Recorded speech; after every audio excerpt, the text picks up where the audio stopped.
Começa agora o programa O Som do Céu. O Som da Céu. As boas novas, viu, querido, meu querido Miguel? Olha, é fantástico a gente ver esses moços pagando um preço verdadeiro pela graça do Eterno. E o nome dessa música é Yeshua. Que maravilhoso nós vemos o cumprimento das profecias. Céu, o que eu tenho a ver com Israel? Ô, meu querido, minha querida, vocês não estão ouvindo aí não, na televisão, todo dia? Você não vai ouvir falar de tantos países como você ouve falar de Israel, né? Todo dia você vai ter notícias de Israel, né? Israel é uma nação que ela é, vamos dizer, fora das escrituras, ela é uma nação desejada por todas as nações da terra. Ela é chamada delícia das nações, isso dentro das escrituras e fora das escrituras. Um país que não tem petróleo e não tem água. Não é? Mesmo assim, é um país que todo mundo cobiça. Isso, para qualquer ateu, já deveria ser um motivo deles pensarem por que será, não é? Todas as religiões requerem Jerusalém, para si, não é? Então, meu querido, minha querida, nós devemos olhar também, como diz o Eterno, nos ensinou por meio do nosso Senhor e Salvador, vigiai e orai. Vigiar se vigia para fora. Sempre vou bater na mesma tecla com vocês sobre isso. Querido meu, querida minha, eu estou aqui com um aconselhamento que eu gostaria, na verdade, de compartilhar, até com uma situação que eu experimentei aí pessoalmente, eu estou trazendo para vocês.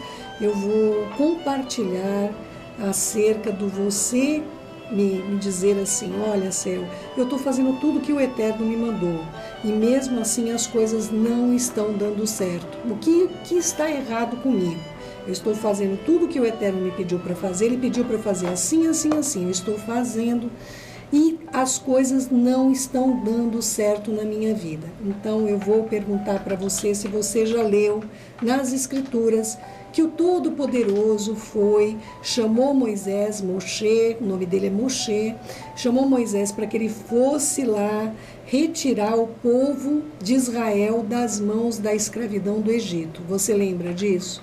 E você lembra que Moshe falou primeiro que não, Senhor, manda outro, aí o Senhor ficou bravo com ele, aí Moshe por fim concordou, ele pediu uns sinais, porque para você tratar com o judeu, meu querido, não adianta você falar não, você tem que provar.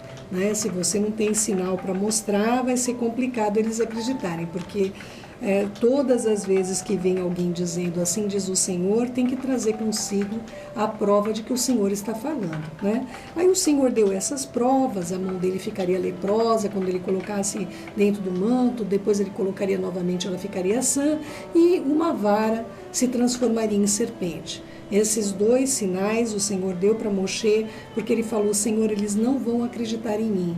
E outro sinal, que é o terceiro, grande sinal que foi dado a Moshe, é que o Eterno revelou o nome dele do tetragrama, o nome sagrado do Todo-Poderoso. Então, quando Moshe ele foi com 3 grandes sinais para o povo de Israel crer nele. O nome do Todo-Poderoso, que é o nome sagrado, um sinal de lepra e um sinal de uma serpente. Ô céu, mas que sinais esquisitos, né? Um sinal que é mais ou menos doença, né? O outro sinal, um sinal peçonhento. Pois é, meus queridos, há ocasiões da nossa vida onde o sinal que nós vamos ter não é favorável aos olhos de ninguém. Né? Então aí o que acontece? Você precisa ter um entendimento da parte do Todo-Poderoso para que você saiba que o sinal que ele dá para a gente é um sinal somente dele, da maneira que ele deseja para cada um de nós. Tudo bem. E aí, Céu? Aí o Moisés, estava indo embora no caminho, o Senhor mandou um anjo para matá-lo. Você lembra disso, querido meu, querida minha? Não lembra? Pois é. Então, olha só, leia lá, Êxodo 4, de 18 em diante. Posso ler com você? Saindo Moshe, voltou para Jetro, vou ler da maneira que está na Bíblia evangélica, tá bom? Saindo Moisés, voltou para Jetro, seu sogro, e lhe disse, deixa-me vir afora com meus irmãos que estão no Egito para ver se ainda estão bem. Disse Jetro, vai-te em paz. Disse também o Senhor a Moisés em Midian, vai e torna para o Egito, porque são mortos todos que procuravam tirar a tua vida. Tomou, pois, Moisés sua mulher e seus filhos, fez-os montar num jumento e voltou para a terra do Egito. Moisés levava na mão a vara de Deus. Disse o Senhor a Moisés, quando voltares ao Egito, vê que faças diante de Faraó todos os milagres que te hei posto na mão. Mas eu endurecerei o coração para que não deixe ir ao povo. Dirás a Faraó, assim diz o Senhor, Israel é meu filho, meu primogênito. Eu digo depois, deixa ir meu filho para que me sirva.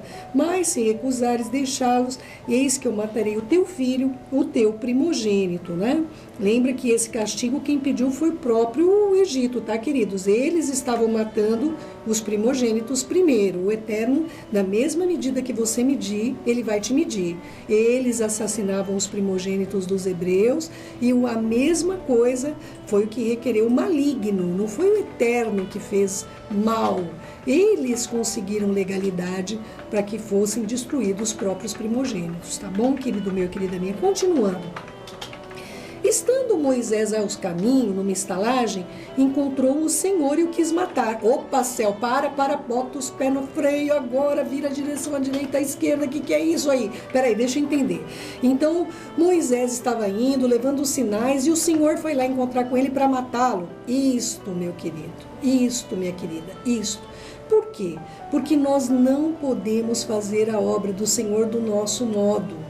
Qual era o problema? Eu vou dizer para vocês qual era o problema. Então Zípora tomou para si uma pedra aguda e cortou o prepúcio do seu filho. Lançou aos pés de Moisés e disse, sem dúvida tu és para mim um esposo sanguinário. E assim o Senhor o deixou. Ela disse esposo sanguinário por causa da circuncisão. Moisés queria ir sem obedecer a lei, meu querido e minha querida. Já havia sido ordenado, lembra, lá para Abraão Avino, para o pai Abraão, já tinha sido ensinado para ele que circuncidasse os filhos, né? Que nem tem pessoas que falam que Ismael e Israel são irmãos, mas não são irmãos aos olhos do Senhor. Por quê? Porque Ismael é filho da escrava e do incircunciso, tá bom? Agora, já o Isaac, ele é filho do circuncidado e da livre. Tá bom, queridos? Então, tanto que o Eterno, quando vai falar, toma teu filho, teu único filho, e sacrifica a mim no Monte Moriá, muita gente não entende. Fala, não é possível, ele tinha outro filho já. Por que ele chama de único filho? Porque aos olhos do Eterno, querido meu, querida minha, as coisas não são como são aos nossos olhos. Tá bem? Aliás, até o nome de Abraão mudou, né? O nome dele era Abrão, aqui, né? Na verdade é Avram, e o nome dele mudou para Avraham, tá bom?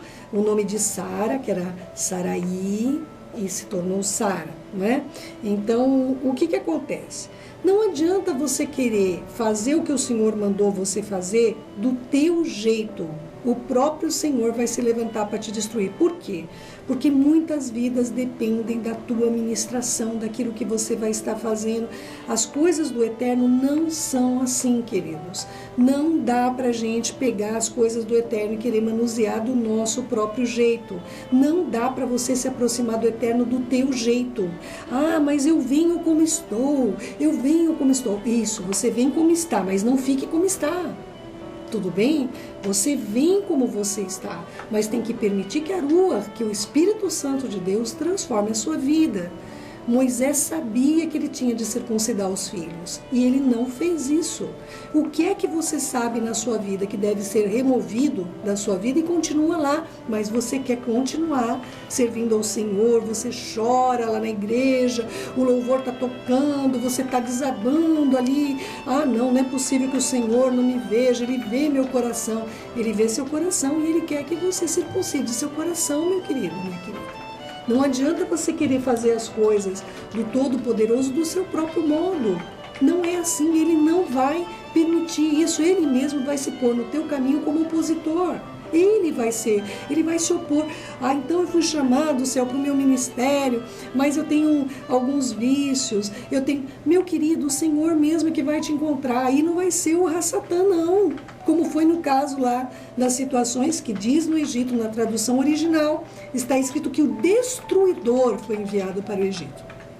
Aliás, esse destruidor, que eu não vou entrar muito no assunto aqui com vocês, mas muita gente atribui muita maldade, muita coisa ruim ao Todo-Poderoso. Quando assim, nós somos julgados, nós somos envolvidos, influenciados, justamente pelo nosso próprio julgamento. É por ele que nós vamos ser julgados, tá bom? Outra situação, Céu, eu tenho várias, mas eu vou mencionar só duas, tá?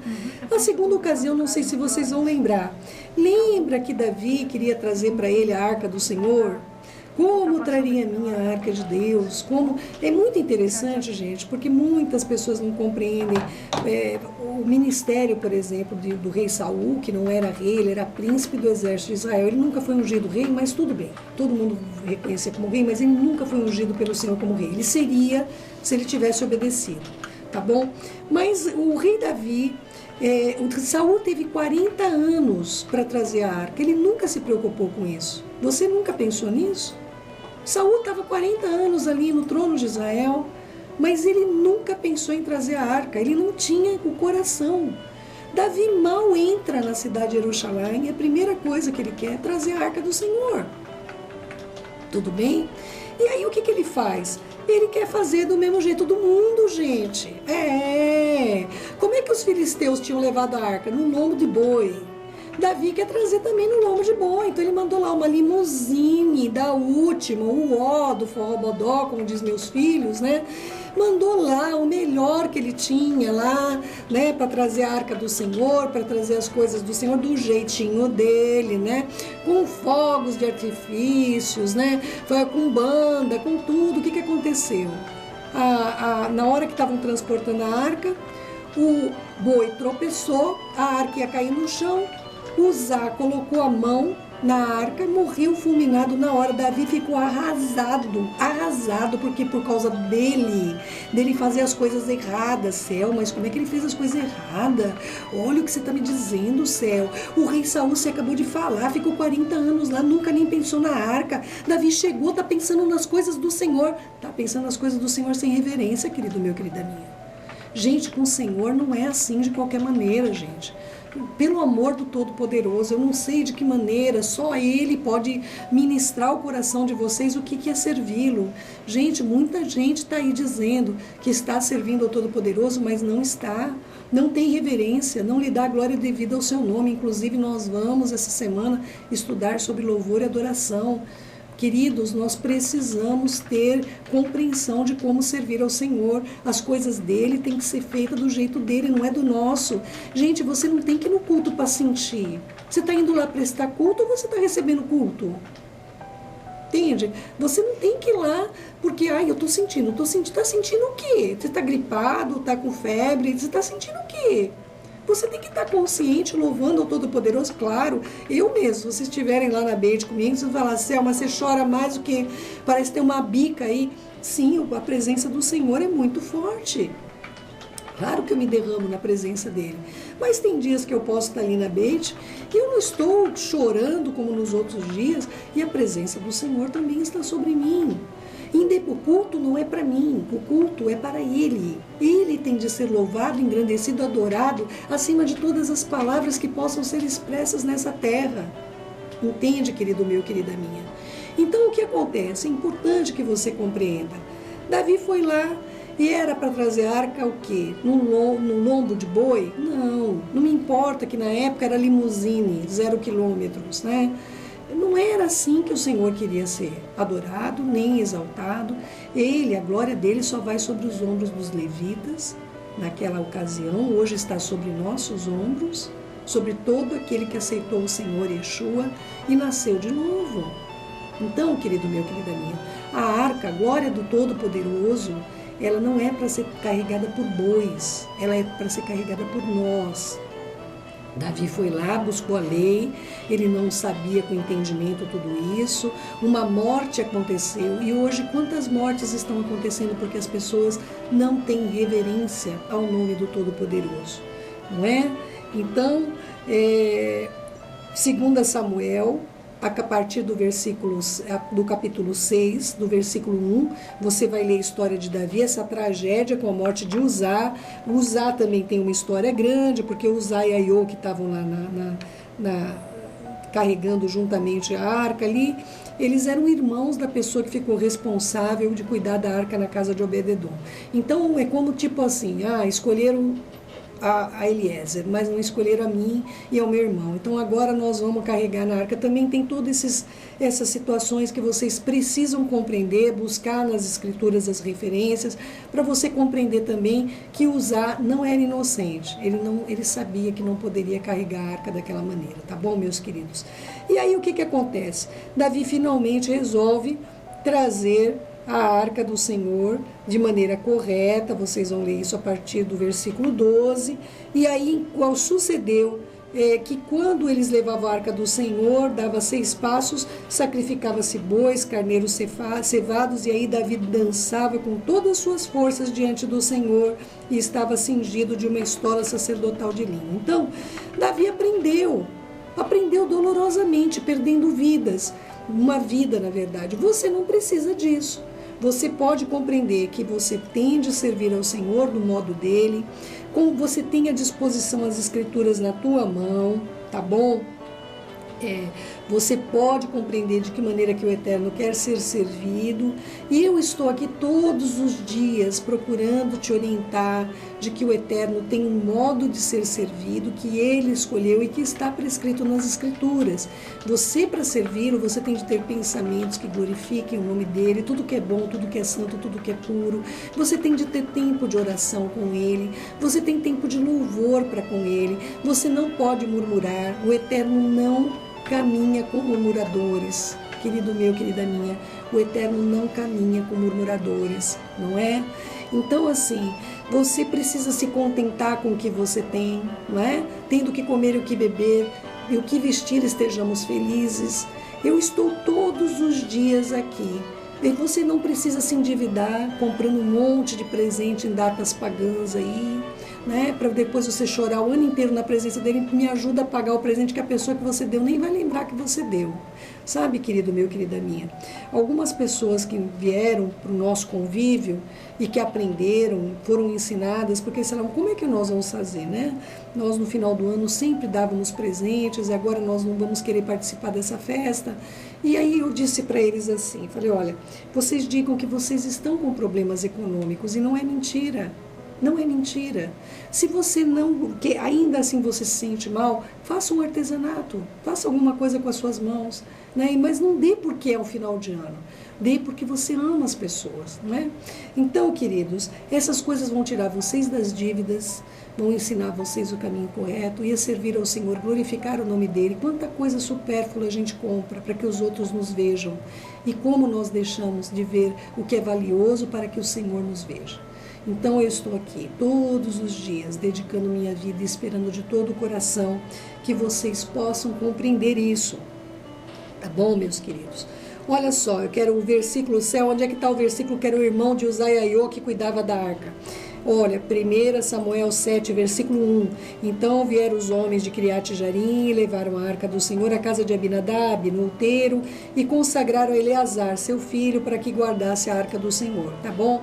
Olha só, meus queridos, lembre-se que Abinadab é o pai de Uzá e Aiô também, quando você vê ali no texto, né? Então quem cuidava da arca era Eleazar, né? E é muito complicado o pecado de irreverência, meu querido, minha querida. Se você quiser saber sobre isso, os filhos de Eli morreram por irreverência. Isso está em 1 Samuel 4, tá bom? Os homens de Bet-Semes morreram por irreverência, 1 Samuel 6,19. Todas as coisas do Senhor, tudo que a Ele é dedicado é santo. Você é santo. Quando você foi dedicado ao Senhor, você se entregou. Ele não foi ninguém que botou uma arma na tua cabeça, não é, meu querido, minha querida? Então, você foi separado para Ele. Está em Números 4, versículo 15. Havendo, pois, Arão e seus filhos, a partir do arraial acabado de cobrir o santuário, todos os móveis dele, então os filhos de Coate virão para levá-lo, mas nas coisas santas não tocarão, para que não morram. São estas as coisas da tenda da congregação que os filhos de Coate devem levar, mas as outras os filhos de Coate não podiam tocar, senão o Senhor iria matá-los, como aconteceu com Ofni e Finés, como aconteceu com os 2 filhos de Arão, que foram queimar incenso com fogo indivíduo, um fogo estranho. E, poxa, gente, as pessoas que morreram, que você pega ali nos 5 livros da Torá, as pessoas que morreram, todas elas morreram no serviço. Morreram querendo se aproximar, morreram querendo queimar incenso, morreram querendo ser sacerdote. Não eram pessoas que não queriam se aproximar do Eterno. Eram pessoas que queriam se aproximar do Eterno do jeito delas. Tá bom, meus queridos? Então, que você possa ter sabedoria da parte do Senhor para compreender essa grande lição de Moshe, que eu tenho amor por Moshe, eu tenho amor por muitos dos profetas, mas eu tenho uma identidade muito grande com Moisés, muito grande. Eu amo muito Moisés. Moisés, ele faz parte da minha vida como uma pessoa que eu conheci e aprendi a amar. Não é? As coisas que ele viveu são muito parecidas com coisas que eu experimentei estando numa casa com 30 meninos dentro de casa o dia inteiro. Imagina, multiplique isso para 3 milhões de pessoas com ele no deserto. Tá bom? Então eu tenho um amor e uma identidade muito grande com ele. Se o Todo-Poderoso o chamou e ele foi, mas foi do jeito dele, e o Senhor quis matá-lo, imagine a mim, meu querido e minha querida. Ai de mim se eu não tiver reverência ao nome do Senhor. Ai de mim se eu não tiver reverência ao zelo que Ele tem pela sua vida. É uma responsabilidade muito grande para quem está próximo do Todo-Poderoso vir aqui anunciar a você as verdades ocultas dentro das Escrituras.